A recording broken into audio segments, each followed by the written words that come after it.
Hi friends, இன்றைக்கான வீடியோவில் நம்ம என்ன பார்க்க போகிறோம்னா போலாண்ட் பார்க் ஸ்டேடியத்துடைய ஓடிஐ ரெக்கார்ட் பிச் ரிப்போர்ட் தான் பார்க்க போகிறோம். வாங்க வீடியோக்குள்ளே போகலாம்.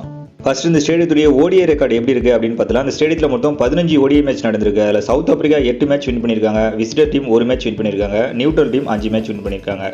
ஒரு மேட்ச் நோ ரிசல்ட்டில் முடிஞ்சிருக்கு. இந்த ஸ்டேடியத்தில் ஃபர்ஸ்ட் பேட்டிங் எடுத்த டீம் 8 மேட்ச் வின் பண்ணியிருக்காங்க, செகண்ட் பேட்டிங் எடுத்த டீம் 6 மேட்ச் வின் பண்ணியிருக்காங்க. இந்த ஸ்டேடியத்துடைய ஐஎஸ்சி ஸ்கோர் 353 இருக்குது, லோஸ் ஸ்கோர் 36 இருக்குது. இந்த ஸ்டேடியத்துடைய average first inning score 250.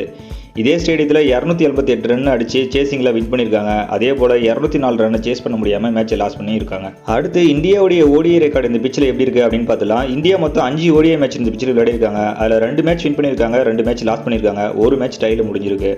Win பண்ண 2 மேட்சுமே ஃபர்ஸ்ட் பேட்டிங் எடுத்த மேட்ச் தான் வின் பண்ணியிருக்காங்க. இந்தியாவுடைய ஐஎஸ்சி ஸ்கோர் 351 இருக்குது, லோவஸ்ட் ஸ்கோர் 204 இருக்குது. அடுத்து சவுத் ஆப்பிரிக்காவுடைய ஓடிஐ ரெக்கார்டு இந்த ஸ்டேடியத்தில் எப்படி இருக்குது அப்படின்னு பார்த்தலாம். சவுத் ஆப்பிரிக்கா மொத்தம் 9 மேட்ச் இந்த ஸ்டேடியத்தில் விளையாடிருக்காங்க. அதில் 8 மேட்ச் வின் பண்ணியிருக்காங்க, ஒரு மேட்ச் லாஸ் பண்ணியிருக்காங்க. அதில் ஃபர்ஸ்ட் பேட்டிங் எடுத்து 4 மேட்ச் வின் பண்ணியிருக்காங்க, சேசிங்கில் 4 மேட்ச் வின் பண்ணியிருக்காங்க. சவுத் ஆப்பிரிக்காவுடைய ஐஎஸ்சி ஸ்கோர் 353 இருக்குது, லோவஸ்ட் ஸ்கோர் 208 இருக்குது. அடுத்து இந்த ஸ்டேடியத்துடைய பிச் ரிப்போர்ட் எப்படி இருக்குது அப்படின்னு பார்த்தலாம். இந்த ஸ்டேடியம் வந்து பார்த்தீங்கன்னா பேட்டிங் பவுலிங் இவங்க 2 பேருக்குமே சாதகமாக இருக்கும் அப்படின்ற மாதிரி சொல்லியிருக்காங்க. மேட்சுடைய ஸ்டார்டிங் பாதி ஓவரில் ஸ்பீட் பவுலர்கள் விக்கெட் எடுக்கிறதுக்கு அதிகமாக ஹெல்ப் பண்ணும் அப்படின்ற மாதிரி சொல்லியிருக்காங்க. அடுத்து 2வது இன்னிங்ஸ் பாதியில் ஸ்பின் பவுலர் விக்கெட் எடுக்கிறதுக்கு அதிகமாக சப்போர்ட் பண்ணும் அப்படின்ற மாதிரி சொல்லியிருக்காங்க. அடுத்து இந்த ஸ்டேடியத்தில் மோஸ்ட் விக்கெட் எடுத்த விக்கெட் டேக்கர் டைப் பார்த்துலாம். ஃபர்ஸ்ட்டு லெஃப்ட் ஹேண்ட் பவுலர் பார்த்துலாம். லெஃப்ட் ஹேண்ட் பவுலர் மொத்தம் 46 விக்கெட் எடுத்திருக்காங்க. அதில் ஃபாஸ்ட் பவுலர் 8 விக்கெட் எடுத்திருக்காங்க, மீடியம் ஃபாஸ்ட் பவுலர் 15 விக்கெட் எடுத்திருக்காங்க, மீடியம் பவுலர் 2 விக்கெட் எடுத்திருக்காங்க, ஸ்பின் பவுலர் 18 விக்கெட் எடுத்திருக்காங்க.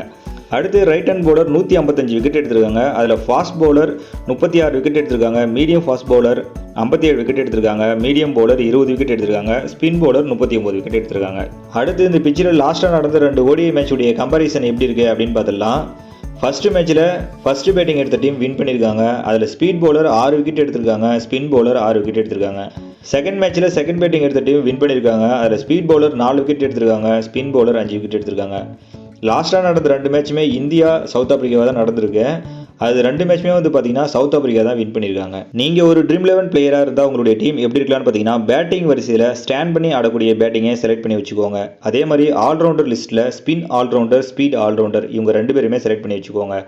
பவுலிங் லிஸ்ட்டில் ஸ்பீட் பவுலர், ஸ்பின் பவுலர் மட்டும் செகண்ட் பவுல் பண்ணக்கூடிய டீம்லேருந்து ஸ்பின் பவுலரை செலக்ட் பண்ணி வச்சுக்கோங்க. தேங்க்யூ.